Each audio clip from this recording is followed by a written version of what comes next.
Report from Family Life, bringing a Christian worldview to what's happening in New York, Pennsylvania, across the country, and around the world. Weather with Kevin Williams, plus special features and reports with the Family Life News team. Now, here's what's happening.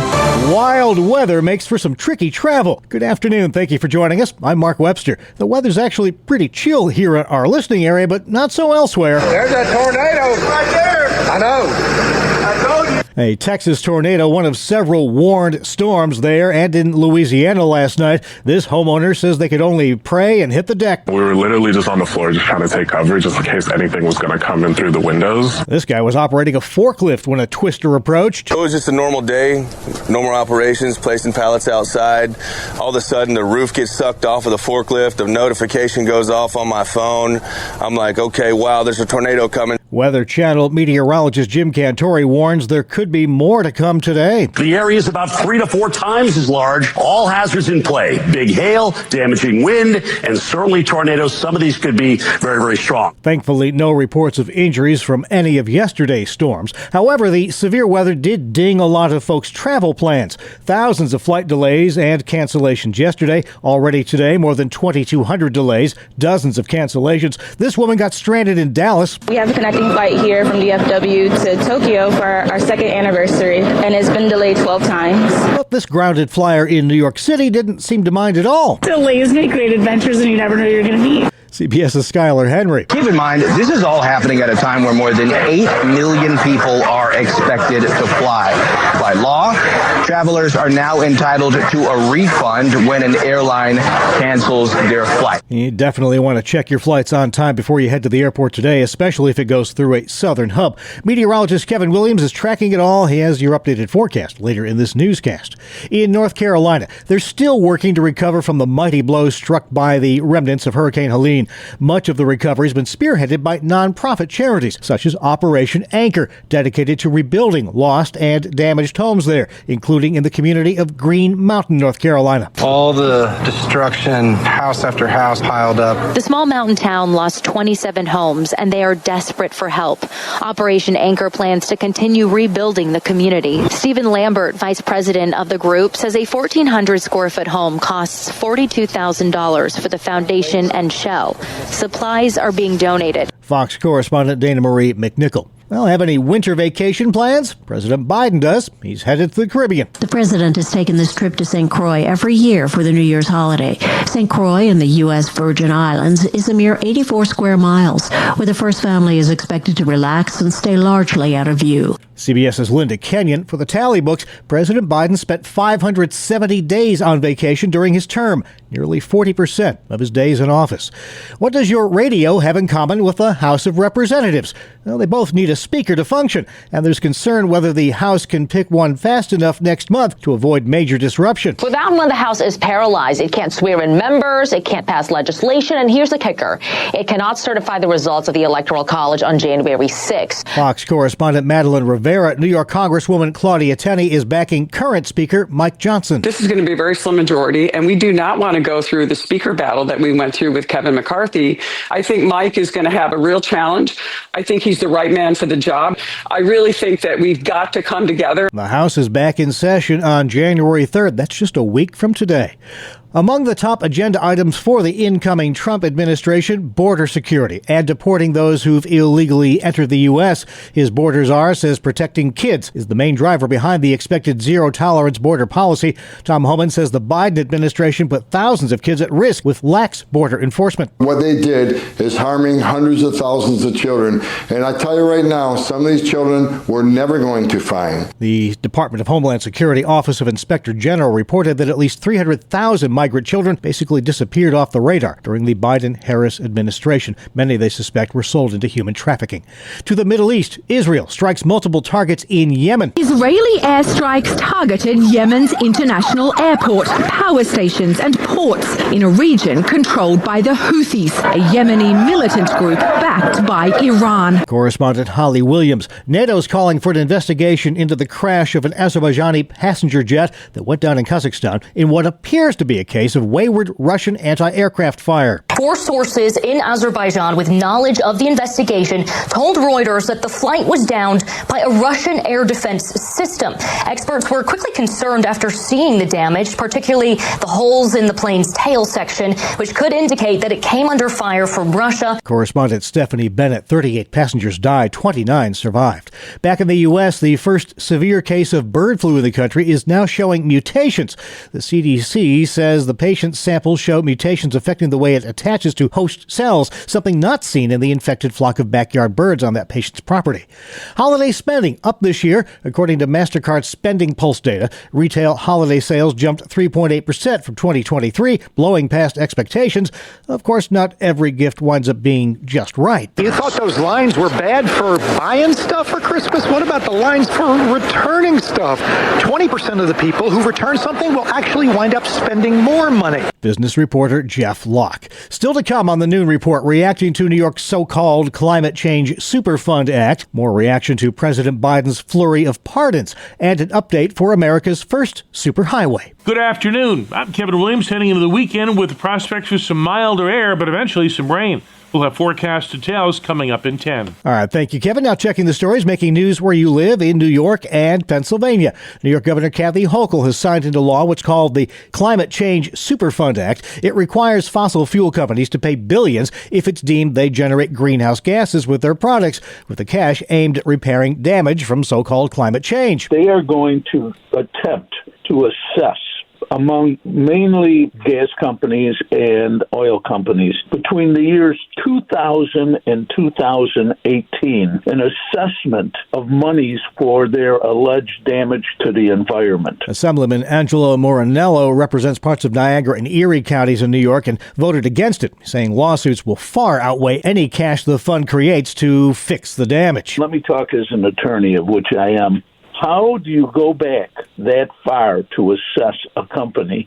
Number one, non-New York companies. They're talking about companies all over the country. I see this project, lawsuits, that will probably last longer than the fund would have lasted. Vermont has a similar law already in place. A New York Assemblyman's trying to get a Western New York drug smuggler onto Joe Biden's lengthy pardon list. The president's already commuted the sentences of more than 1,500 people. Assemblyman Patrick Burke says 46-year-old Mohammed Tahir of Lackawanna has served 11 years of a 25-year sentence for using young girls to smuggle marijuana across the U.S. border. I fully recognize that was a crime. Should have been punished for that crime. Burke says the sentence, though, is too severe for smuggling marijuana. It's purely the excessive length of the sentence. Nonviolent marijuana dealer should not be in prison for 25 years, period. But pro-family groups say there was a lot more to Tahir's story than just smuggling marijuana, including using young women to commit the crime. They argue if released, he's likely to just continue smuggling drugs.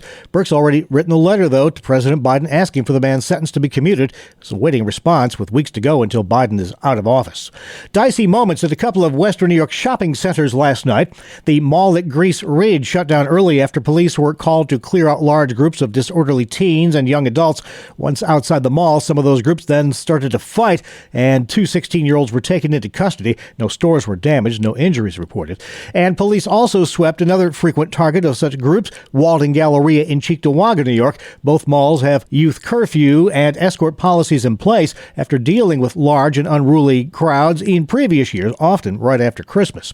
New York State's Attorney General Letitia James set to hold a noon news conference to discuss an incident at the Marcy Correctional Facility near Utica. The state's been investigating the death of inmate Robert Brooks. Body cam footage of an alleged assault on Brooks by corrections officers is expected to be released. America's first superhighway, the Pennsylvania Turnpike, is making one of its biggest changes since it opened 85 years ago in 1940. It's switching to open tolling. Open road tolling. The switch will be flipped on January 5th, 2025. Alan Williamson is a Turnpike construction engineering manager. You're going to be tolled at a location along the highway where there's going to be no booths in your way, and you can just travel the system at highway speeds, and we're going to capture your toll. Tolls are charged automatically and electronically as customers drive at highway speed beneath overhead gantries, allowing traffic to freely flow. Craig Shuey is the Pennsylvania Turnpike COO. As a motorist, as you drive through the system, you don't have to do anything different. Your system, your tolls will still be collected, sent sent to you in mail if you're told by plate or deducted from your Easy Pass account. Open road tolling launches on the main Pennsylvania Turnpike east of Reading along the Northeast Extension beginning January 5th. Statewide, it'll be in place by January 2027. Those that open an Easy Pass account and use a transponder will save 50% on all PA Turnpike trips. And Pennsylvania Governor Josh Shapiro helped to light the menorah in the state capital of Harrisburg Thursday for the second day of Hanukkah. To see all these families here, the children here, the people come together to proudly celebrate their faith, and to do so right here in our state capital, a place that is warm and welcoming to people of all faiths. I'm very proud of that, and I'm excited to be here with everyone to celebrate Hanukkah. Shapiro spent much of the event handing out traditional chocolate coins to school children. All right, well, an unbearable performance by the offenses on the last Thursday night football game of the season. Randy's got that and more as he checks sports. Good afternoon, I'm Randy Snavely. Mark, if you wanted offense last night, you may have been better off tuning in to a soccer game rather than the NFL matchup between the Chicago Bears and the Seattle Seahawks. Neither team went for over 275 yards of total offense. No touchdowns were scored. 6-3 was the final as Seattle outlasted Chicago. On the hardwood, the Nets stopped their two-game skid with a 111-105 victory over the Milwaukee Bucks. Cam Johnson, 28 points to lead Brooklyn. Gilgeous-Alexander lit it up for 45 points for the Thunder, and they won their 9th straight game, 120-114 over Indiana. Other winners in the NBA, the Grizzlies, Hawks, Rockets, Wizards, Heat, Blazers, and Pistons. Back to football for a moment. This in the college ranks. What a thriller there was last night between Toledo and Pittsburgh. The game went 6 overtimes, with Toledo finally coming out on top 48-46. And finally, this note from Major League Baseball. There's never really been anyone in the history of the game to compare to Babe Ruth until now. I just saw these stats yesterday, and it kind of blew me away. In the Babe's first 674 career games, he hit 159 home runs. Shohei Ohtani hit 160. In the Babe's first 455 innings pitched, he was 35-18. Shohei Ohtani, 35-19. So one home run difference and one loss difference. Like the Babe, we can say Ohtani is a once-in-a-century player. That is a look at sports. Thank you, Randy. Still to come on the Noon Report, recapping the pro-life battles of the year gone by. Welcome to Breakpoint, a daily look at an ever-changing culture through the lens of unchanging truth. For the Colson Center, I'm John Stonestreet. Well, among the most significant developments of the past year has been a strong pushback against radical gender ideology and the growing evidence that has emerged against so-called gender-affirming care. It was early in 2024 that internal files were leaked from the World Professional Association of Transgender Health, or WPATH. That's a self-anointed medical association that has pushed for the chemical and surgical so-called gender transition treatments of minors.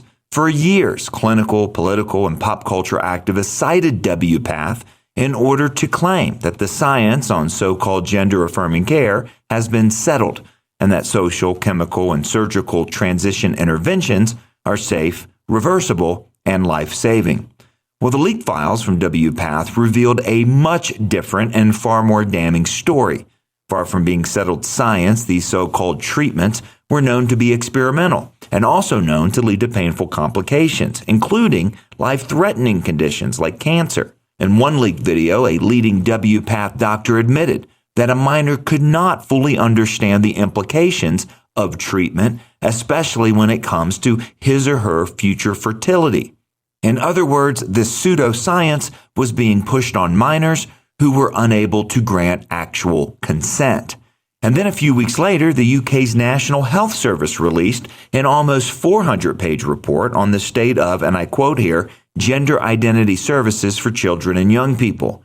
The CAS review was an absolute bombshell. Contrary to the standard narrative long peddled by activists, this report affirmed that so-called gender-affirming care is built on shaky foundations, and that the evidence supporting the use of things like puberty blockers and cross-sex hormones and sex-change surgeries to treat gender dysphoria is, and I quote, remarkably weak.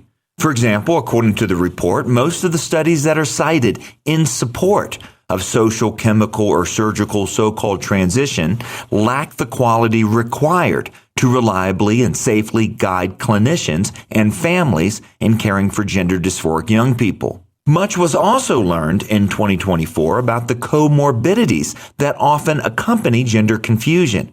The Colson Center both began and ended 2024 with breakpoint forums aimed at this issue, trying to keep Christians informed about the issue of gender confusion and the medical deception that was coming to light. In May at the Colson Center National Conference, we welcomed a mom, an incredible woman, who courageously defended her daughter, who was being led by teachers and online influencers to question her identity. Tragically, she was forced to stand all alone.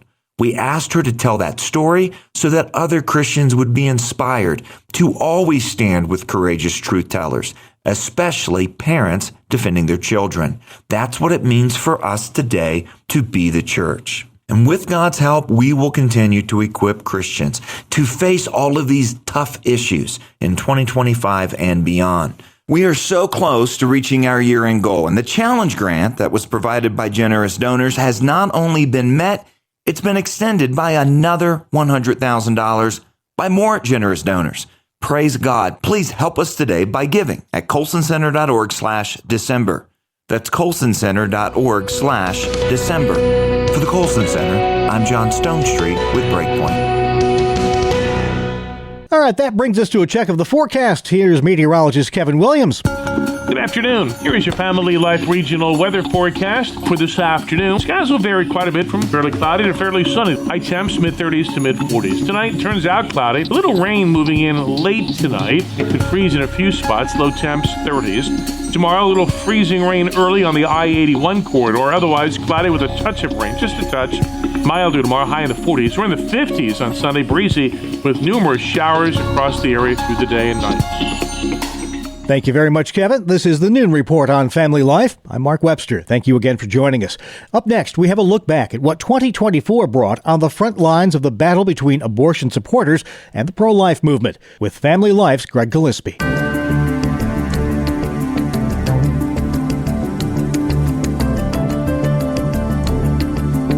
Abortion battles and abortion debates have happened in a lot of ways during 2024, in courtrooms, in state legislatures, in large public demonstrations, in the presidential campaigns, and in the discussions that happen between a doctor, a pregnancy care center, and a potential client.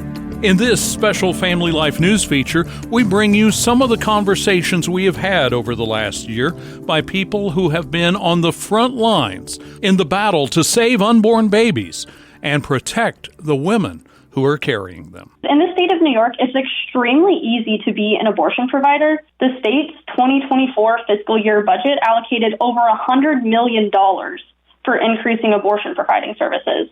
Planned Parenthood is the largest and most well-funded abortion-related nonprofit. Despite its nonprofit status, they received over $670 million in government funding that year, with their net assets amassing to over $2 billion, as well as over $204 million in excess revenue. Shortly after Planned Parenthood announced it was going to be closing 4 New York City clinics, we talked with Sarah Prentice of Feminists Choosing Life of New York. She says that even though there were clinics closing, there's plenty of reason to ask what's going on. It's absolutely dumbfounding that Planned Parenthood would cite financial constraints and budgetary issues as a reason for them shutting down these clinics when it is clear that they have so much money. I think it seems reasonable to believe that this may be because of the proliferation of chemical abortion. According to the Guttmacher Institute, Planned Parenthood's research arm, Medication abortions accounted for 63% of all U.S. abortions in 2023, and it's estimated that approximately 1 million abortions occurred in the year of 2023. And so, in the state of New York, it's currently legal for retail pharmacies to mail abortion pills with a prescription via telehealth. In addition to that, New York State passed a law that required all SUNY and CUNY campus schools with health clinics to be able to provide the abortion pill to students. And then we combine this with a lack of legislation requiring in-person visits. We see that clinics no longer become as necessary. The discussion of those take-at-home abortion pills brought us to Ingrid Skop. She is an OB/GYN who is a national speaker on pro-life issues. So these drugs, mifepristone blocks progesterone, kills the unborn human. It's followed by misoprostol that essentially induces labor to expel the tissue. And we've known for decades that these are dangerous for women, 4 times as many complications, even when used the way the FDA initially approved the drugs. But over time, for probable political reasons, the FDA has removed crucial safeguards so that currently these drugs can be ordered by telemedicine or online without anyone ever being in the same room with a woman, or even confirming, is it a woman ordering the drugs or is it a sex trafficker? We don't even know. So they've removed all of the pre-abortion testing, like an ultrasound, informed consent counseling, making sure women know that there are other alternatives available if they want to give birth to their child. And we know retrospectively that many women with a history of abortion would have preferred to give birth if they'd known that someone was available to support them. The FDA has really opened it up so that these drugs are being used to circumvent state laws. I'm in Texas. I am caring for more injured women in the emergency room after the Dobbs decision than before because they're being mailed into my state from New York, or women are going to Colorado getting the pills and coming back home to have complications. The FDA's own data tells us that 1 out of 25 women go to an emergency room. 1 out of 20 women require surgery because your body cannot extrude all of the tissue. They're continuing to allow these drugs to be used in such a dangerous fashion. Like Dr. Skop, Katie Daniel of Susan B. Anthony Pro-Life says the mifepristone drugs are not safe despite all the advertising. It used to be, the old line, a woman and her doctor. And originally the FDA did say, you've got to go in person, you've got to be face-to-face. It is one woman receiving one prescription from one doctor. Joe Biden's rules that were put in place in 2021 totally get rid of that. Now they say these can be sold online. You don't have to see a doctor. You don't have to even talk to a doctor. And these pill packs are being sold by the dozen. That's right. If you look at these websites now, some of them will sell you a dozen pill packs.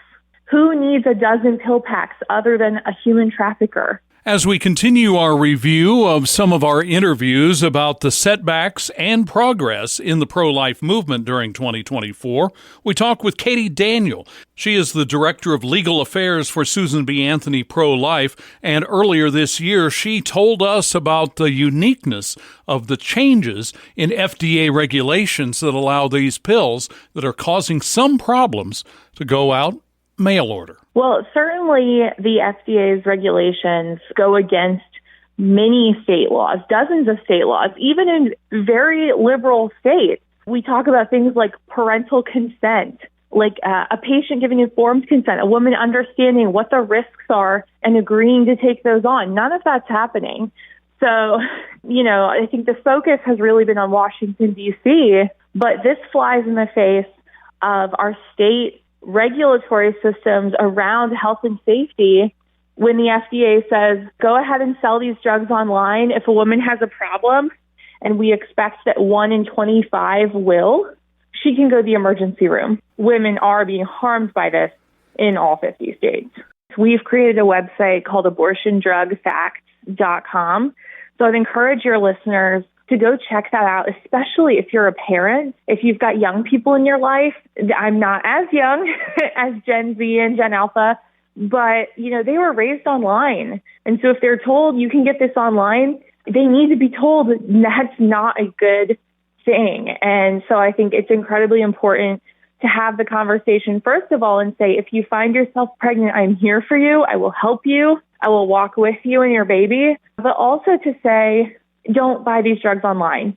The at-home abortion cocktail is 2 drugs, but after a woman takes a first drug, there are ways that sometimes those abortions in progress can be reversed.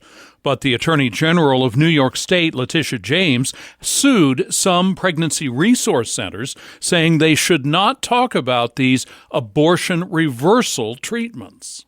Gabriella McIntyre is with the Alliance Defending Freedom. Attorney General James sued those centers and Heartbeat International because of their statements, which are both positive and truthful, about the safety and efficacy of what's called abortion pill reversal. Other names for that are progesterone treatment or supplemental progesterone. And she's attempting to censor their speech about this life-saving option, and in doing so, she is preventing women who no longer want to go through with their chemical abortions from even hearing about the option to potentially save their child. And so our clients also make those same statements, and so their speech is being chilled because they're all the while at risk of also being targeted for litigation by the Attorney General, and that's unlawful under the First Amendment. There are battles over abortion and the pro-life movement, but the battles will not be won by people just yelling and screaming at the opposite side. Family Life News gets a lot of press releases from a number of pro-life organizations and actually some from Planned Parenthood. One of the PR companies that we hear from quite a bit is Thomas Siselka Public Relations. To get an idea of how to shape the conversations so it isn't just one side berating the other, but maybe could lead to some changing of hearts and changing of minds, we talked with the leader of TC Communications about how we can shape the conversations about issues related to unexpected pregnancies. So if you start off with recognizing that both parties think they're correct, and we'll give them everybody a benefit of doubt, they sincerely think they're correct. If you start there, that's a good place to begin. And then the second place to think about is, where do you find agreement? You see, most people will care about what they care about, and how do you care for others? How do you care for yourself? And how do you not do harm? I would probably use language that they would appreciate. So for example, I would talk about, we all care about women. We all care about babies. What can we do to give them more options when they're faced with an unexpected pregnancy to support them and their families, as opposed to saying, I'm anti-abortion?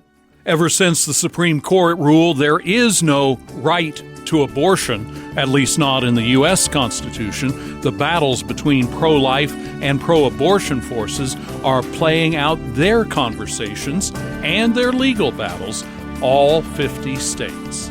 You can hear more from all of our guests on this special feature by going to the Family Life News podcast page, look through our archives, and find where these full conversations happen throughout 2024. I'm Greg Gillespie, Family Life News.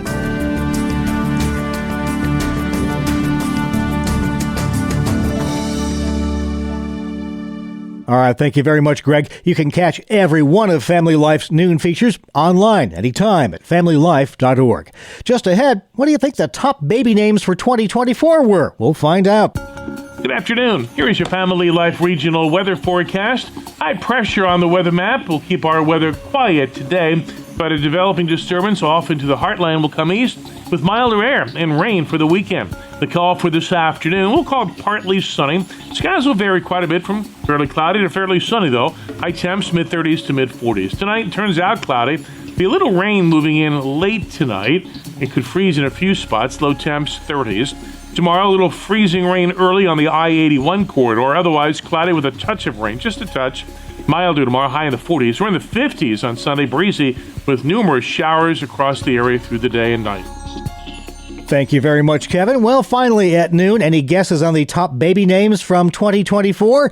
Spoiler alert, they're the same top 2 as last year. Here's Mark Mayfield. Out of more than 500,000 babies born this year to parents who were registered with BabyCenter.com, Noah was the most popular name for boys, and Olivia was the most popular for girls. This is the second year in a row which the names Noah and Olivia were the most popular. The next most popular names for girls included Amelia, Emma, and Sophia. For boys, it was Liam, Oliver, and Elijah. I'm Mark Mayfield. And that's the world we live in for Friday, December 27th, 2024. As always, we thank you for listening. Have a blessed weekend. I'm Mark Webster, Family Life News. You've been listening to the Noon Report, heard weekdays on Family Life. Thank you for listening.